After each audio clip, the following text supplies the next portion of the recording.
Okay, recording in progress. I've started now. Hello, Okay. everybody. Welcome to Pizazz News. Today, I have the very beautiful, effervescent, and oh so charming Lolita Milena. Hello, Lolita. Hello. How are you? I'm great. Oh, so good to see you. You've been incredibly kind and not made me feel like a total tool for my little mishap with the time zones, because you're on the East Coast. Yes. And I was like, oh, I'm just going to get myself ready now and do this. And luckily you were still up doing a Yes, film. I'm an adult. What were you watching? My roommate and I decided to have a horror movie night. So we were watching the new Texas Chainsaw that's out on Netflix. Okay. And then we took it back to old school, to 2003's Hostel that she's never seen.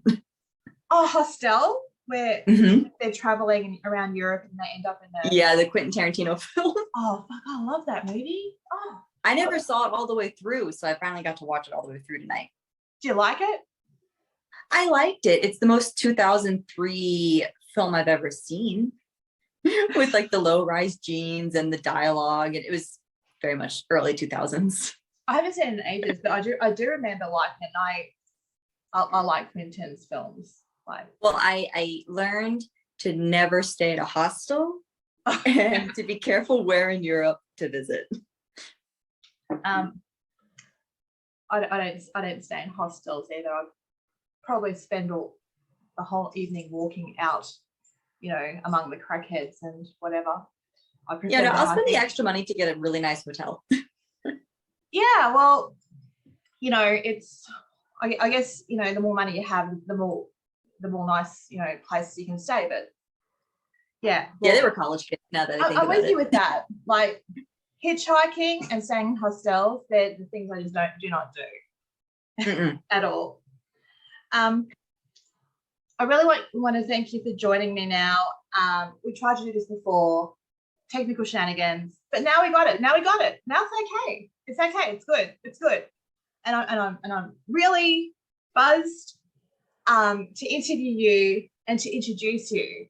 I think you're amazing and just so frigging multi-talented, mega talented.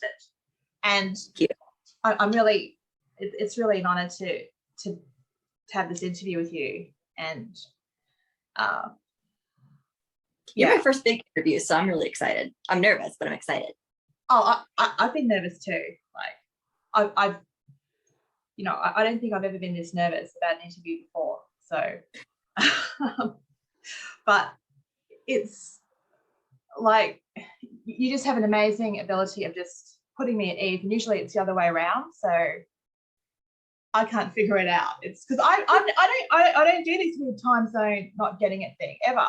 So it's really weird. That's my nerves. So I'm admitting that. But we're here now, and you've had your first feature film. So you've just, please tell everybody all about it. Well, I was super excited because it is a Lionsgate film with Buzzfeed attached to it. And I remember watching a bunch of Buzzfeed back in like my middle school days, and even into today thinking, wow, I wish I could meet like the Buzzfeed Unsolved guys or the Try guys. And then hearing that I get to be in a Buzzfeed film, I thought was super cool. And not only just a small role, but I get to be one of the, I guess you call them the supporting lead. So my first ever big film, I have a big part, which I thought was really cool. And I'm really excited because I don't think I'm very funny. I never really saw myself as funny. So when they said, oh, you're going to be in a Buzzfeed film and it's a comedy, I was really nervous. And I'm thinking, all right, let me just try and figure out anything funny about me and multiply that times 10. And I think I did okay. It's a lot of wheelchair humor from me, but I tried my best.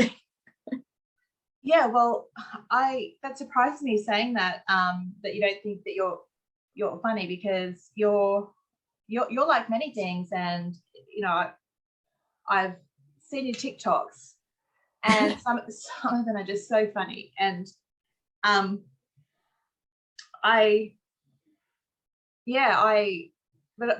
I guess it's, I mean, I imagine it'd be quite nerve-wracking to audition for like a role like that. Well, to me, the audition wasn't the scariest part. It was just in my room, because it was when COVID was at its worst in the beginning. So I just got to film it from my room. It was really nice, and just send the tape in so I could do it 100 times if I needed to. They gave me a lot of room to ad-lib, which I never really got with any of my other auditions, which I thought was super nice. So I got to add in some of my own wheelchair humor that they ended up having me use in the film. Right. And they just took out the original lines and said, just use what you said in your audition. That was funnier. And then when I got there, I found out that the rest of the cast is 100 times funnier than me. So I'm sitting there with just like my wheelchair humor, my dark humor, maybe some why I was paralyzed humor. And I remember, I think it was one of the first days, they told one of the actors to say a wheelchair joke to me. And he was so nervous, he bent down and said, do you have a joke I can say? Do you want me to say a joke? I won't say it if you don't want me to. And I said, anything you come up with, it's probably nicer than what I would say. About the auditions and what the shows were about, the process. Yada, yada. I was very lucky to audition for a lot of big projects. The most recent one was ABC's coming reboot, L.O.V.E. was my most recent big one. And I did the audition. I was very nervous because it's like, oh my goodness, ABC. Oh my goodness, L.O.V.E. I wanted to be a lawyer growing up. So I put all the studying I ever had into the part for the audition. And then I got the email saying, hey, they put you on Watch and Advise. You're like their first pick. What, Watch and Advise? Watch yes. and Advise? Mm-hmm. Yeah, Watch and Advise just means like they told me like, hey, you're like our first pick. Yep. We would like to do another interview very soon. And I said, oh, well, of course. Put down the phone, scream, did zoomies around the house. And then when they got around to saying we want to do the second interview and they gave me the date, I said, oh, that's 2 days after I get all 4 wisdom teeth taken out. Do you think we could push it to when I'm not looking like a chipmunk and like drool coming out of my mouth? And they said, we're sorry, but we have to do it this day. And I said, okay. Wow. Pile on the makeup, hope for the best. They weren't very flexible, were they? No, they said, well, we're on a tight schedule. And I said, oh, I understand. So I did it. I got to meet the producers. I got to talk to the casting director all face-to-face via Zoom. They were great, lovely people. And then I waited another month and I'm sitting there going, okay, any day now I'm going to get the call. And I'm packing for a Mexico trip with my family. And it was the night before I was leaving for Mexico. And I got a phone call from my agent who said, I have bad news. And I said, oh no, don't tell me. And he said, they dropped you from the Watch and Advise. And I was heartbroken the whole trip. And I'm still heartbroken. Okay. What shows do you think you'd like to be in? See, when it comes to movies, I love horror, scary, suspense. TV shows, I love anything on like the realm of Game of Thrones, Vikings. I loved Once Upon a Time growing up. Supernatural is my favorite show right now. Anything to do with like Supernatural. I have a lot of friends from that show. Do you really? Yes, I do. And I love shows like that. And I would love to be in something mystical or science fiction-y or fantasy. I love that stuff. Did you watch the end of Supernatural? I refuse to watch the final episode. Okay, because I know what happens. I will not say anything, but it wasn't fair. You just sometimes you just don't want things to end. It's when they're good. And that's just like real life. And I guess, you know, when you have like really good shows and they're able to be good and then they end, it's sort of like as an audience watching it, you're enjoying it. It's good. Why are they doing this? You know, why are they? Well, that's how I was with Once Upon a Time, because that show got me through like all like my depression phase. It was kind of like there for me when I needed it. And I was super heartbroken when that show ended back in the day. But it's like, why? Did they run out of money? I don't know. I don't know. But I think a lot of the actors from that show, at least, wanted to move on to other things, which I understood. Back then, I didn't care. God, that's terrific. That's wonderful.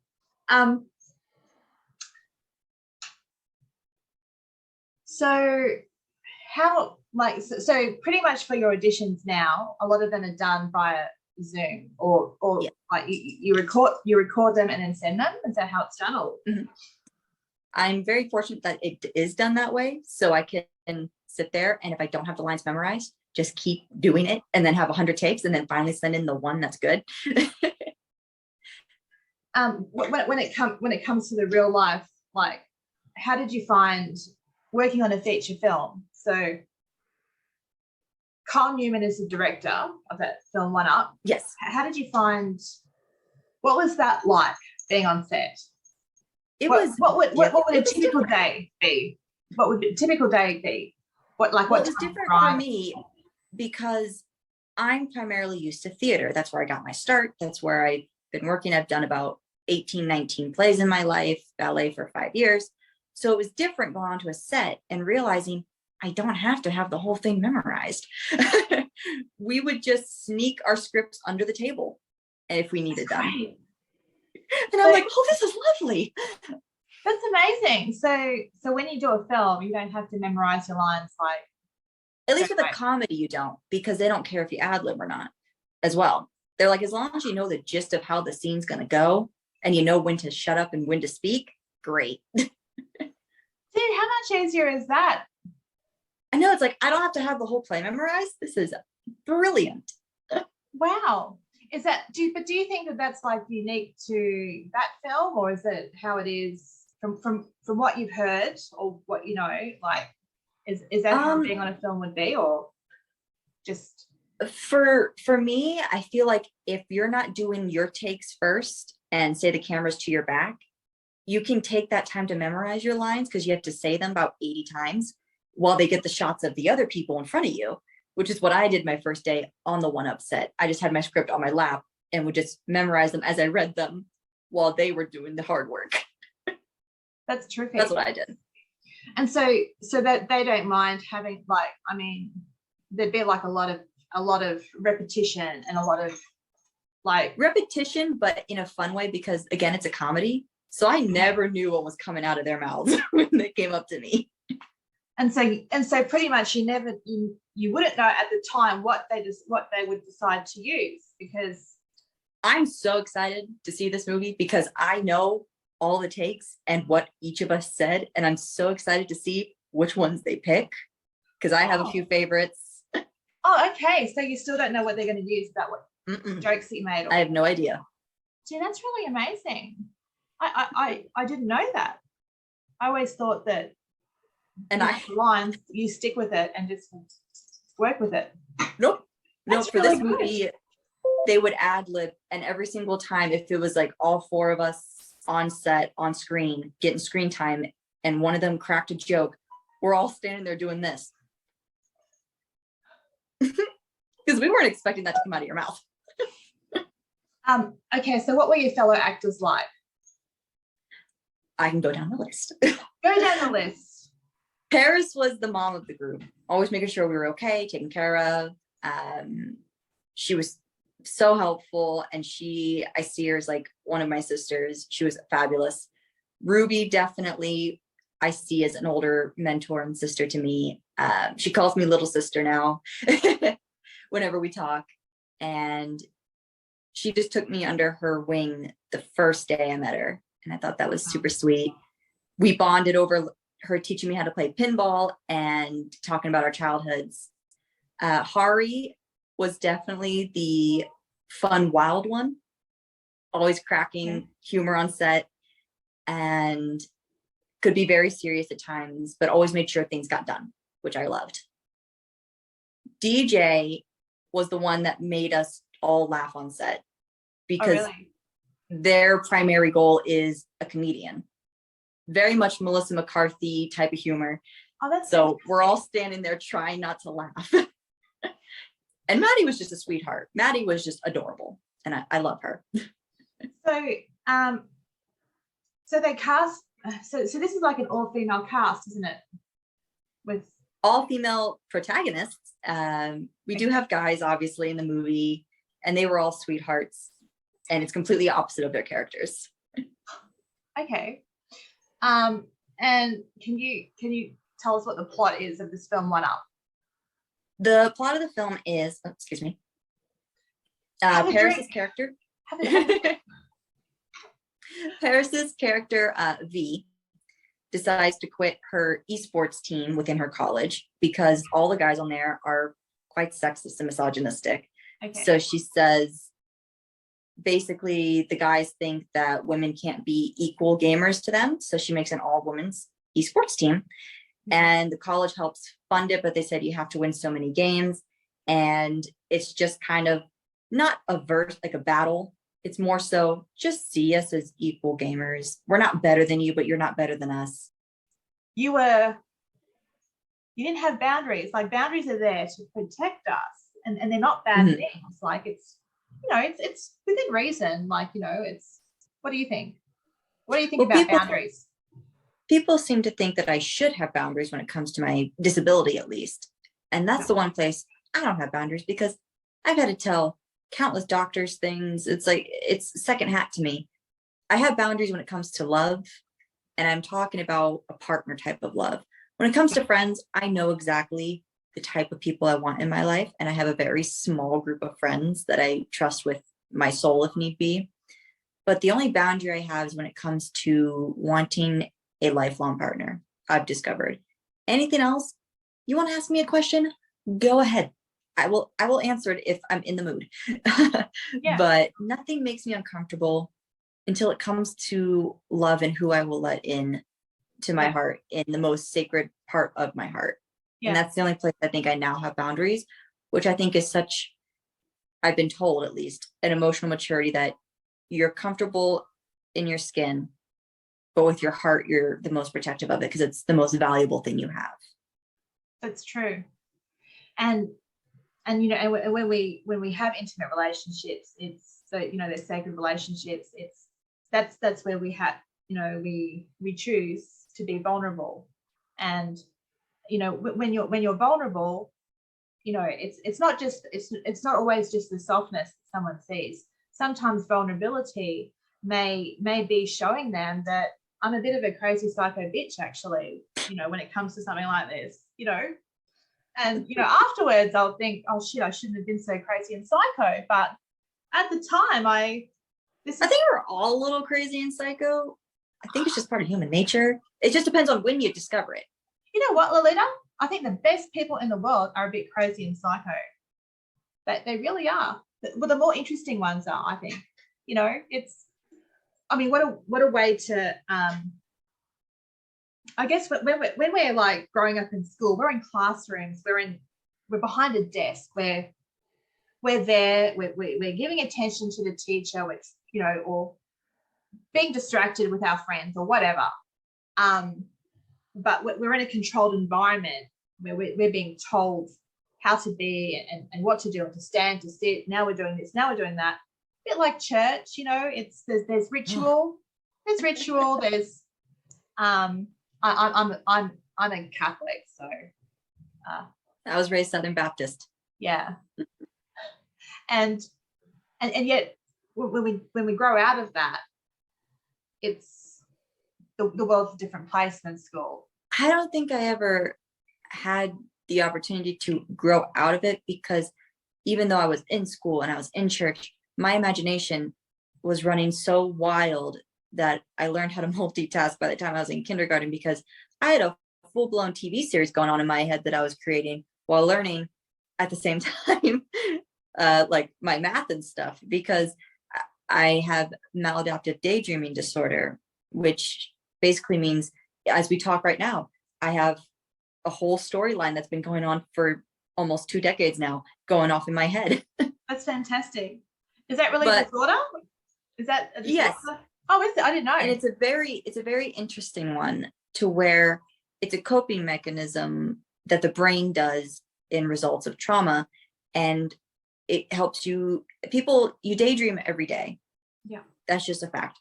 Yeah. But with such a complex thing going on in the mind, it never stops, where you can like stop daydreaming, you can focus on your work. This TV channel never turns off. And I always mistook it for, I'm just creative. I can just write TV stories and books. And that's where some of my books came from, was because of the constant daydreaming. I just decided to finally put it to words and be done with it. It didn't work. It's still going. I love it. I don't think I've got quite, I'm not sure if I have that, but yeah, I constantly have scenes and different things in my head. And sometimes at night it's, you know, it's something like, you know, when I'm sleeping or when I'm relaxed or doing something like, could be anywhere, on the bus, on my way to shops, and then I'll get this idea and it's like, I need to remember this idea because it's a good one and I'm gonna build on it. And you know, it's like I get that too. So you've actually got an interesting story to tell. Not write it down so I remember to ask you about the very first ever book. Can you tell everybody about that? Yes. The very first ever book is called 2459, and it is based off the daydream that has been going on in my head since I was about 4 years old and is still going today. It is a never-ending story. And the numbers are significant because when I was in an orphanage in the country I was born in, my number, I didn't have a name at the time, they took away my name, and it was 2459. Okay. So I turned that whole fun story of being a little orphan in a bad country into this fun science fiction of, well, what if I don't even have parents? What if this character was made out of a lab and it's like a biological weapon? And that's just been the story in my head. And that's how 2459 was created. Wow. And so it's like a series. So you've been working on a series. And right now there's 2 books, but I plan to make 3. Just been the story in my head. And that's how 2459 was created. Wow. And so it's like a series. So you've been working on a series. And right now there's 2 books, but I plan to make 3.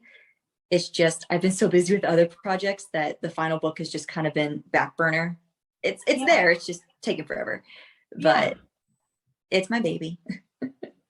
Well, we're gonna do book swap anyway. Talked about that. Let's book swap.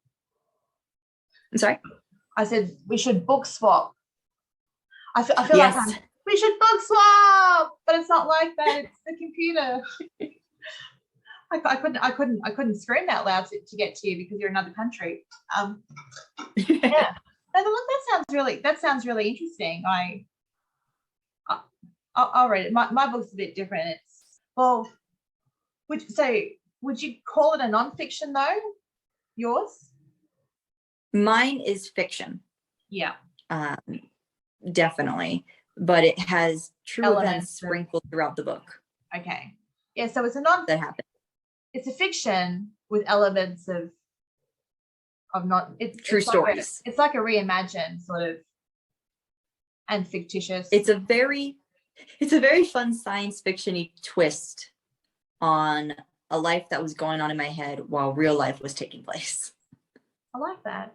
That's really fucked up. Yeah. So like when certain events in the book happened, they're fun twists on things that actually happened at the same time. Okay. Yeah. And I think that's the beauty of fiction, is that I think it gives a writer a lot greater scope to take something that happens in our real life, but to maybe exaggerate, tweak, play with it. Be creative. I'd say the best example of that idea would be my book Duplex 683. It's my aide's favorite book that I've ever written, and it's based off of a crazy idea that happened when I was 13. I used to live next to a big duplex complex growing up. Okay. And I'd be in my walking braces getting my exercise, hopping around, And we saw in front of duplex 683, across the street, there was a big hole in their front yard with caution tape everywhere. And I'm standing there going, oh, what if they discovered like bodies and the guy was like a serial killer or something? Yeah. And then I saw that there were all these like scratch marks. They looked like animal claw markings in the asphalt leading to duplex 683. And I said, oh, what if he framed his neighbor? And she said, well, we got to get you home so you can write it. So I'm hopping back to the house, and a woman stops her car in front of us and says, hey, I was at my mailbox and there's all these pills from the pharmacy in my mailbox, but they belong to the people at 683. Do you know where they live? Are they up there? And I went, oh my goodness, I have to write this. And so duplex 683 came about 2 months later. The plot thickens. So that's the backstory behind that book. And I think that's the best instance of turning real life into something crazy. Our control, such as devastating news, we have to the lesson is letting go, not it's letting go, you know. I learned that at a young age, obviously, because my father would write in journals like my medical progress and just my progress as a child. And I remember reading his entries when I was a little girl, and I would come up to him and say, well, when can I walk again? Like, when are the doctors going to figure that out? And he said it was the most heartbreaking thing was to tell a 5-year-old, well, you're never going to walk again. And I guess he had written how in all of his life, being hardened by all of life's things, that he wasn't prepared to have to tell a child such things. And how well that I took it was just, oh, well, when can the doctors figure it out then? They're smart. And I think at that age, I did learn that if I can't control it, why would I ever worry about it? I can't change the blood in my veins, and I can't change the incidents that happen to my bones. Why cry about it? People have it a lot worse than me in the world, and I must be grateful for the great things in life that I do have. And that's how I got through it. So that from now on, only I can carry on his memory, but not by living through him, but to do the things that he always tried to install in me, in his belief systems and his ideologies and his intelligence. The man was so smart. And the only thing that I can do to make him happy is to make him proud. Yeah. And to be happy, to find happiness and to live your life with purpose, and to find joy in the world. And I think the best part about that's trying to keep up to keep up someone's memory is, I was just talking to my friend about this before we started the interview. We were talking about him. Yeah. And I grew up with him. I'm always in love with stories because we would read together, him and I. It was our thing. We'd read the original fairy tales. He didn't like Disney, so we'd read the original fairy tales together. He didn't like Disney. No? He did not like Disney. What? Oh, why? He wanted me to learn the real fairy tales written by the Grimm brothers and Hans Christian Andersen. He wanted me to know the real lessons that they were trying to teach. Yeah. So we would read them together. My favorite story that we did read was the Little Princess. That was my favorite one that we'd read together. And it was just our thing every night. We'd read these old books together, or we'd look at the stars together. He loved teaching me about the stars. And I said to my friend, I said, I realized that it's been almost 10 years and I really haven't picked up a novel to read, and I haven't looked up at the stars because I've been so busy. And I think it's going to be time soon to pick up a Hans Christian Andersen book someday, or just figure out where Jupiter is, because that was just our thing. And he'd sneak me out. We'd look up at the stars. He'd teach me the constellations. And I remember I could see different planets from my window. He woke me up, I remember one time at 2 a.m. to look at the lunar eclipse. And none of my other sisters liked that kind of thing. So it was our thing. It was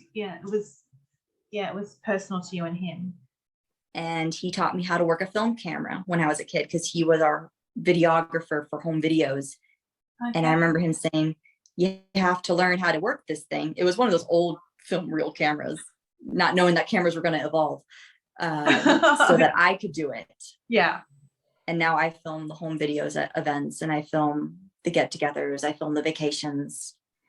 And I took that time for granted, not realizing it. But now I'm so happy that I have those to look back on. Beautiful story. It's a beautiful story. Well, I really thank you for this interview. It's really been wonderful. Really has been. And I can't thank you enough for, you know, extending your kindness towards me when I've messed up with time that we. Well, listen, I messed up the first time with the camera. Yeah. So I guess we're equal then. We're equal. And now we know. And now